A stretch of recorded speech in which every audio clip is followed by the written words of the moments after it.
Bonjour à tous et bienvenue. C'est vendredi, la fin de semaine, le moment d'ouvrir une bière fraîche entre amis. Je veux partager une vidéo avec vous. Je vais rentrer dans ma maison chaleureuse et passer du temps avec ma femme. Vous passerez sûrement les fêtes en famille. Je souhaite simplement vous montrer cette vidéo de Kiev. C'est un tout petit Ukrainien qui mange son petit déjeuner en tenant une lampe de poche dans l'autre main. Parce que les terroristes russes ont bombardé tout ce qui pouvait produire de l'électricité, il n'y a ni chauffage ni éclairage. Mais il doit quand même aller à la maternelle, il doit quand même vivre. Donc, dès son plus jeune âge, ce tout petit sait déjà quoi faire, où aller en cas d'attaque et comment manger sa bouillie du matin. Pour ses céréales, il doit juste avoir la lampe de poche. Donc je voulais juste partager ça pour que toi et moi ayons cette perspective et sachions ce qui est bon dans la vie. Un foyer chaleureux, la famille et pas de drone dans le ciel. On peut en être reconnaissant. Mais maintenant, une livraison de Noël pour toi. Parce que nous allons à Belgorod, à 50 km de la frontière d'État ukraino-russe à Belgorod. 2 lanceurs russes S-400 roulent sur la route comme s'il n'y avait pas de lendemain, s'amusant et profitant du temps russe. Quand soudain, est-ce un oiseau, est-ce un avion ? Non, c'est un drone ukrainien. Badaboum. Le premier touche le premier lanceur S-400 et si tu penses que c'est fini, eh bien, ce n'est pas le cas. Il y en a un autre qui touche le deuxième lanceur S-400. Ces 2 baraboum ont coûté tellement cher à la Russie. On sait tous qu'une batterie S-400 coûte plus d'1 milliard de dollars à l'export. Oui, c'est exact. Voici 2 lanceurs S-400. Maintenant, une batterie et un lanceur, ce sont 2 choses différentes, mais voici 2 lanceurs qui se font détruire. Froid, envoyés dormir avec les poissons par des drones ukrainiens. Je suppose que ces drones coûtent de quoi ? Maximum 10 000. Donc le retour sur investissement, si vous êtes un homme d'affaires, vous pouvez faire ce calcul pour moi dans les commentaires, s'il vous plaît. Quel est le retour sur investissement ? Disons que ces 2 lanceurs coûtent ensemble, pour donner un ordre de grandeur, 500 millions. Ces 2 drones ukrainiens coûtent en 10 000 chacun. 20 000. Quel est le retour sur investissement quand 20 000 élimine 500 millions de dollars ? Dites-le moi en commentaire. Joyeuses fêtes, belle fête à toutes mes amies. Et je n'ai pas fini de vous montrer à quel point les Ukrainiens ont détruit l'équipement russe. Allons en Crimée, et plus précisément à la base aérienne de Belbek, parce que le service de sécurité d'Ukraine ukrainien. Ils sont connus pour le Koura, bien sûr, et ils travaillent aussi ensemble. Ils sont réputés pour éliminer tout ce que la Russie apporte en Crimée. Nous parlons de radars de défense aérienne, de systèmes de défense anti-aérienne, d'hélicoptères et de chasseurs, tout ce qu'ils apportent, et ils le font encore et encore aux mêmes endroits. Les Ukrainiens éliminent, donc la dernière attaque sur la base aérienne de Belbek. Regardez ça. 2 systèmes de détection radar à longue portée, Nearbo SVU, une station radar 92 N6 qui fait partie du système de défense aérienne S-400 Triumph, un système de défense aérienne PINS, un avion MiG-31 entièrement armé. Le matériel russe détruit représente plus de 200 millions de dollars de pertes. Cependant, bien pire encore, c'est qu'ils ne peuvent pas être remplacés rapidement, surtout les systèmes radars. Regardez, toutes ces destructions ont été filmées par des drones. Ces images ici proviennent des vidéos de drones. Je me souviens en avoir couvert certaines. Celles-ci se sont produites sur une certaine période le mois dernier et je me souviens avoir regardé celle-ci en particulier, où un avion de chasse Moog était touché. Et c'est magnifique, on le voit garé sur la piste, au sol, juste comme ça, aux mêmes endroits où les Ukrainiens ont déjà détruit d'innombrables fois auparavant les radars russes. Il avait été détruit, Ivan pensa. Il avait été détruit. Peut-être que si on en apporte un nouveau, il ne sera pas détruit, et ils en apportent un nouveau, et il est détruit. Je ne comprends pas. Pourquoi recommence-t-il ? Corrige-moi si je me trompe. Qui l'a dit ? Cette définition de la folie, c'est de faire la même chose encore, et d'attendre un résultat différent ? C'est exactement ce que font les Russes avec leur base aérienne en Crimée. Ils amènent des radars, des systèmes de défense anti-aérienne, même des avions de chasse, et tout est détruit. Aucune surprise là-dessus. Maintenant, mes amis, je voudrais vous présenter les zombies russes.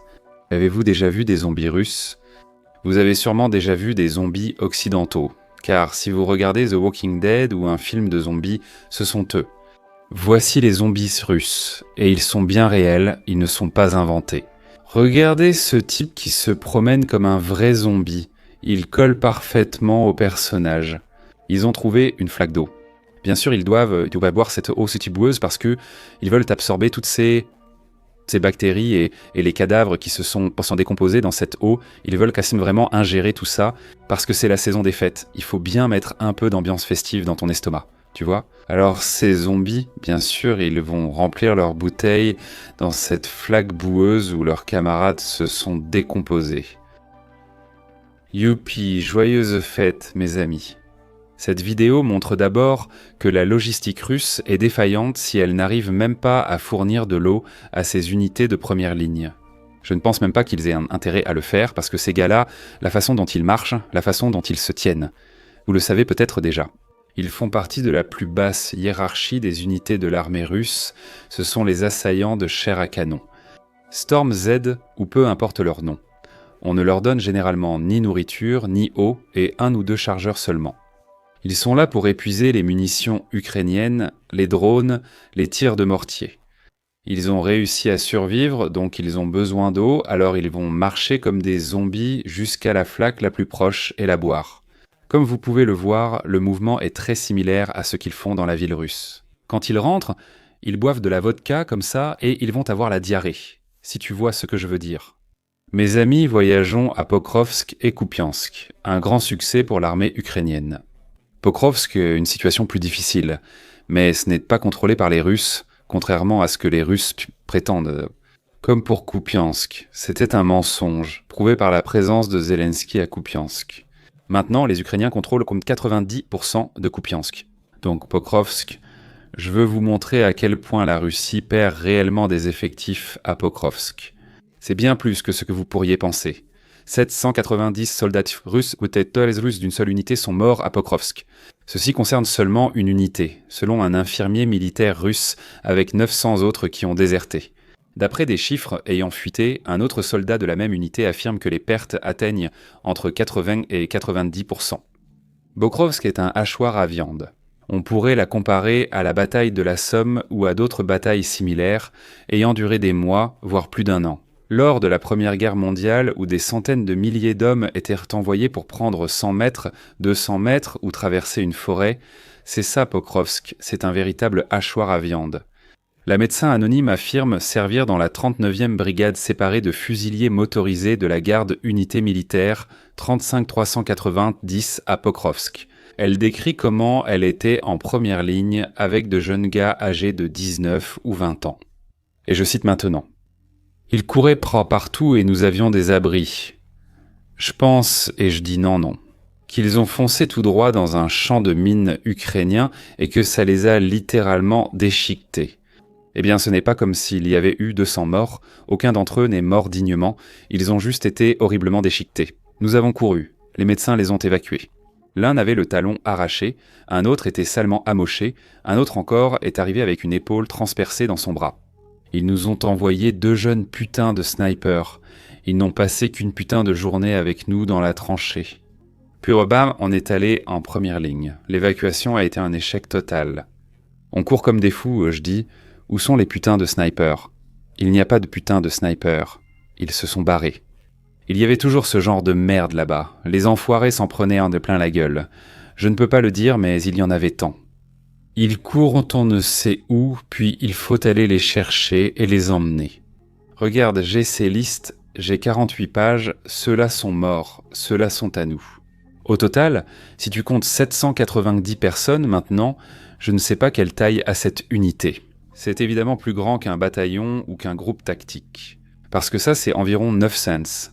Et on parle déjà de 790 morts et 900 disparus, donc ça doit être une unité beaucoup plus grande. Comme vous l'avez vu, certaines unités russes à Pokrovsk ont perdu 80 à 90% de leurs effectifs.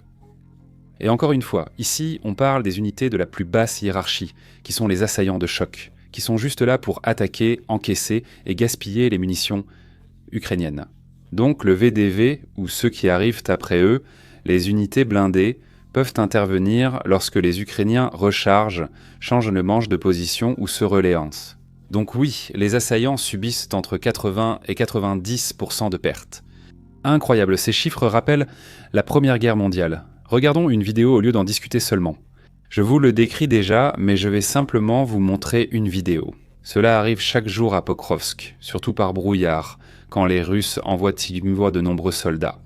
Cette vidéo ne montre pas de soldats, ce qui suggère une attaque de moindre envergure. Mais il y a un convoi d'eux. Je suppose que ce sont des buggy chinois, les Desert Cross, ou peu importe le modèle, ils ne sont pas blindés. Il y a déjà beaucoup de monde, comme vous le voyez. Cette route vers Pokrovsk est déjà très fréquentée. Et les premiers tirs des Ukrainiens, puis les seconds. Et les gars partent maintenant, dans la forêt juste à côté des véhicules. Les véhicules se font tirer dessus. Et les gars, je vais vous dire, ils n'avancent pas du tout. Mais ce qui est intéressant ici, voyez, vous pouvez voir le projectile entrer dans le cadre depuis le côté. Donc on peut supposer qu'il s'agit soit d'un Stugna anti-char ukrainien, soit d'un char ukrainien qui tire sur ce convoi. Ce n'est certainement pas un drone et certainement pas de l'artillerie, ce qui signifie qu'il y a des positions ukrainiennes à 1 ou 2 km d'ici. Au-delà de cette distance, on n'utiliserait pas ce projectile. Donc oui, les Ukrainiens ont une ligne de vue directe sur ce convoi non blindé de la Russie, où je compte environ 20 à 30 soldats d'assaut d'infanterie non blindés. Et ils le pilonnent avec des chars, une fois, deux fois, d'une autre manière, à un autre moment, 3 fois, 4, et ils le pilonnent bam bam bam, de façon très méthodique. Chaque véhicule est déjà en train de brûler, et les hommes se sont connectés à ces 3 lignes, et ils vont être évacués. Tout de suite. Les chars se connectent, mais ensuite les drones suivront. Regardez, ce projectile est venu d'en haut. Vous pouvez voir qu'il n'est pas venu de côté, il est venu d'en haut comme ça, ce qu'il indique. Honnêtement, je ne sais pas ce que c'est, parce que l'artillerie, on ne peut pas l'avoir comme ça. Je veux dire, ça a un... Je ne sais pas ce que c'est, je suis désolé pour ça, mais... ça fait une sacrée explosion. Ce convoi, ça a été pulvérisé en quelques heures et on parle de 30 morts du côté russe. Et ça, c'est seulement en un jour. Ça arrive tous les jours, parfois plusieurs fois par jour. Ça vous donne une idée de ces chiffres, 80 à 90 victimes dont je parle. Il faut vraiment le voir de ses propres yeux pour comprendre l'ampleur. Ce qui se passe ici. Pokrovsk est un véritable hachoir à viande et il épuise les Russes, comme l'ont dit les Français. Nous allons saigner les Allemands à blanc pendant la Première Guerre mondiale. Je vais poursuivre avec des vidéos de bataille. Dans la prochaine vidéo, nous allons voir le 8e régiment forces d'opérations spéciales ukrainiens et ils engagent les forces russes. Je veux juste vous montrer leur professionnalisme et leur équipement. Ils venaient juste d'être connectés, la fusillade a commencé, quelqu'un a tiré sur eux, le gars a simplement riposté, il n'a presque pas réagi, il n'a pas couru. Regardez leur camouflage dans l'armée ukrainienne, et aussi dans l'armée russe. Si tu as ce genre de camouflage, tu fais déjà partie des forces spéciales, les forces régulières ne portent pas ce type de camouflage. Ils avancent lentement et sûrement, sans panique, parfaitement maîtres d'eux. Tir précis, professionnalisme total. Ici, ils ont trouvé un abri ou une position défensive russe. Il y a du matériel ici, comme des générateurs, de la nourriture, des munitions.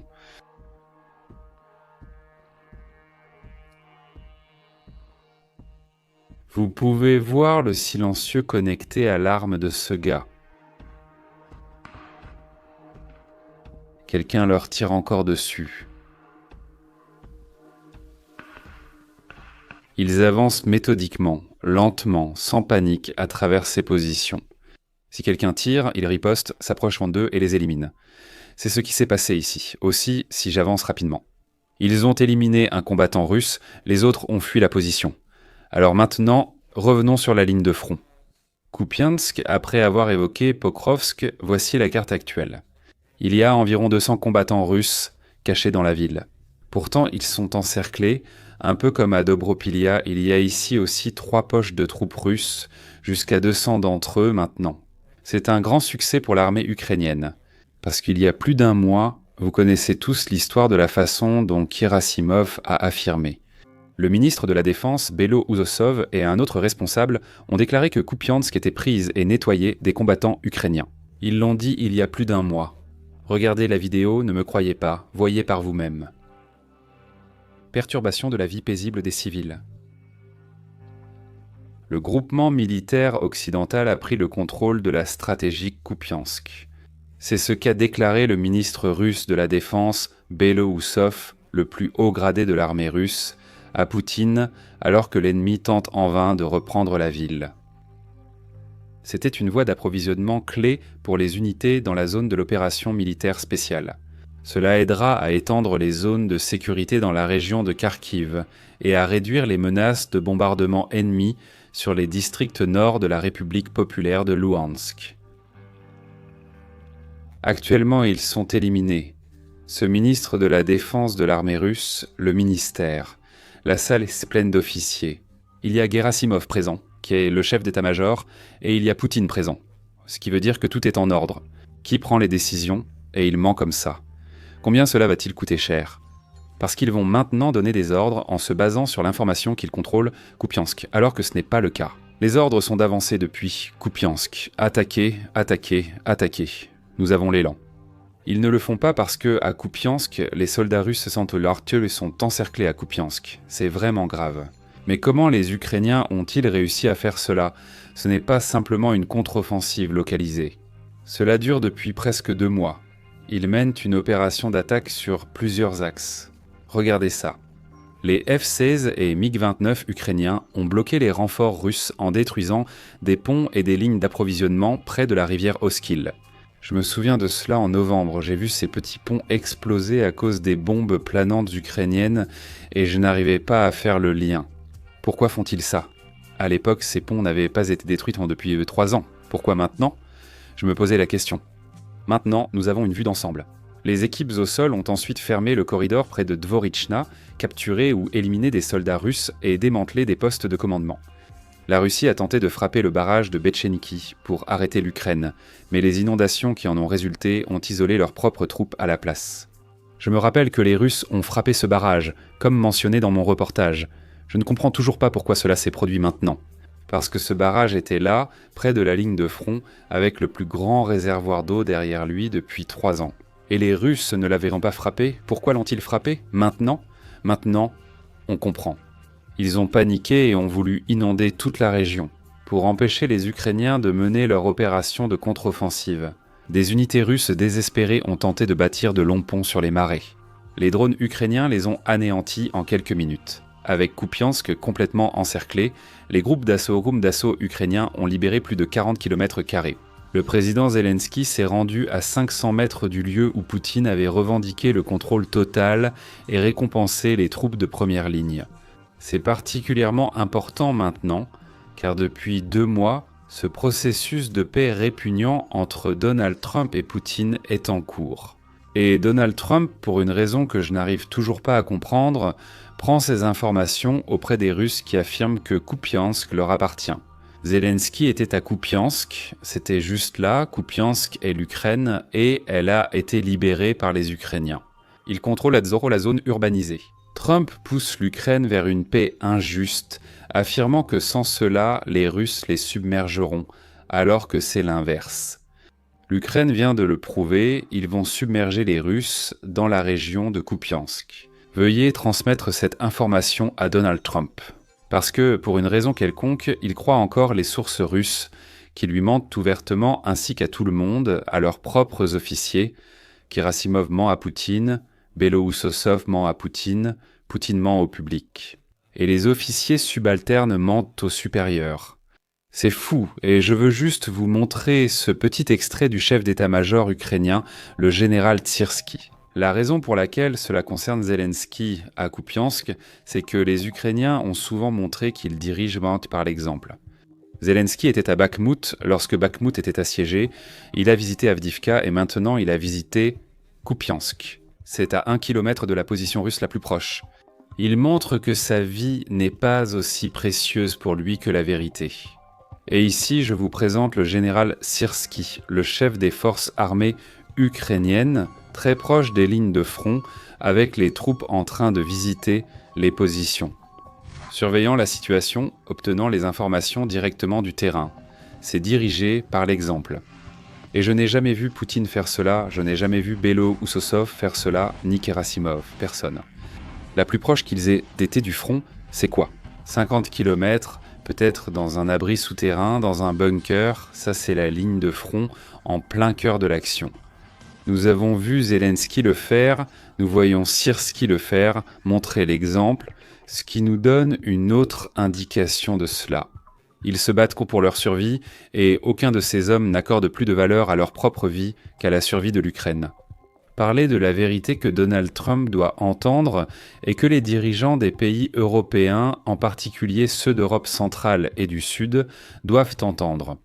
Je vous présente le Premier ministre polonais Donald Tusk et je vais le laisser s'exprimer lui-même. Maintenant, nous avons un choix simple. Soit l'argent aujourd'hui, soit le sang demain. L'argent aujourd'hui ou le sang demain? Le sang de qui? Notre sang. Ce ne sera pas le sang ukrainien, comme c'est le cas actuellement. Ce sont nos fils qui iront combattre les Russes. On parle de l'Allemagne, de la Pologne, de l'Estonie, de la Lettonie, de la Lituanie. Chaque pays qui enverra ses hommes se battre, et ils enverront leurs hommes se battre. Quand la Russie attaquera, parce que c'est l'OTAN, ce seront nos fils et notre peuple qui mourront à cause des drones russes, si nous n'envoyons pas d'argent aujourd'hui. Et je ne parle pas seulement de l'Ukraine, je parle de l'Europe. Et c'est notre décision à prendre, et seulement la nôtre. Je pense que tous les dirigeants européens doivent enfin être à la hauteur de cette situation. Je suis entièrement d'accord, nous le ferons. En Estonie, il faudra sûrement payer ce prix. Si une quelconque agression est dirigée contre la Finlande, les pays baltes ou la Pologne, nous serons en plein dedans. Vous voyez, nous représentons le même front pour les Russes, et pour l'OTAN aussi, nous sommes le même front. Les Finlandais, les pays baltes et la Pologne forment un seul et même front. La frontière est de l'OTAN et de l'Union européenne, c'est moi. S'il arrive quelque chose, je suis concerné, je suis enrôlé. Je serai le premier à partir. Donc je peux parler en sachant que je devrais y aller et peut-être mourir. Sous un drone russe. Donc je peux dire ce que je dis, s'il vous plaît, réveillez-vous, Europe, s'il vous plaît, réveillez-vous. Voici la dernière vidéo avant Noël, je souhaite la finir sur une note positive. Je vais vous présenter un pilote de drone ukrainien qui s'est fait un ami surprenant au front. Un chat du coin a trouvé le pilote de drone. Tu es mon assistant. Ouh, beau gosse, allez, main libre. Tu sais, les animaux aussi sont sociaux, ils recherchent la présence humaine, surtout les chats habitués, comme celui-ci qui en a clairement besoin. En train de ronronner. Ce chat aime vraiment ce pilote de drone, tu sais pourquoi? Parce que peut-être que ce pilote de drone augmente la quantité de fumier dans les champs ukrainiens en détruisant les occupants. Ce chat le sait, ce chat est de notre côté. Regardez, quel joli petit chat. C'était ça. Mes amis, je reviendrai pour vous. 29 décembre. Avant ça, peut-être une vidéo de plus. Qui sait, peut-être que ça sortira lundi prochain. Peut-être que ce serait une surprise pour vous.